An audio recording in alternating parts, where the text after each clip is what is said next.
അള്ളാഹുവിന്റെ വിശുദ്ധമായ ഖുർആൻ, ആ പരിശുദ്ധമായ ഖുർആൻ അവിടെ പറയുകയാണ്, മക്കളെന്ന് പറഞ്ഞാൽ ചില മാതാപിതാക്കൾക്ക് ഫിത്നയാണ്, അവർക്ക് വല്ലാത്ത സങ്കടമാണ്, അവർക്ക് വല്ലാത്ത നാശമാണ്.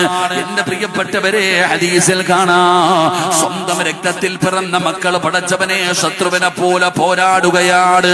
അതുകൊണ്ട് മക്കള് കാരണം ഒരുപാട് സങ്കടപ്പെടുന്ന മാതാപിതാക്കളുണ്ട്, ഒരുപാട് കരയുന്ന മാതാപിതാക്കളുണ്ട്. എന്റെ പ്രിയപ്പെട്ടവരെ, എന്തുകൊണ്ടാണ് നമ്മുടെ മക്കൾ ഇങ്ങനെ ആയിപ്പോയത്? ഞാനും നിങ്ങളും ചിന്തിക്കണം, മാതാപിതാക്കളെ ചിന്തിക്കേണ്ട ഒരു കാര്യമാണ്. എന്തുകൊണ്ടാണ് മക്കൾ ഇങ്ങനെ ആയിപ്പോയത്? അവരെ കുറ്റം പറഞ്ഞിട്ട് കാര്യമില്ല, അവരെ മാത്രം പടച്ചവനെ നമ്മൾ കുറ്റം പറയുന്നവരാണ്. എന്നാൽ അവര് മാത്രമല്ലല്ലോ, നമ്മുടെ മക്കള് തലതിരിഞ്ഞു പോകാനുള്ള കാരണം പടച്ചവനെ മാതാപിതാക്കളുടെ ഭാഗത്തും ഒരുപാട് പിഴവുകൾ വന്നിട്ടുണ്ട്. മക്കള് കാരണം വല്ലാതെ സങ്കടപ്പെടുന്ന ഒരുപാട് പേരുണ്ട്. മക്കളുടെ ജീവിതം കണ്ടുകൊണ്ട് പറഞ്ഞാലും അനുസരിക്കില്ല, ഉപദേശങ്ങൾ കേൾക്കൂല.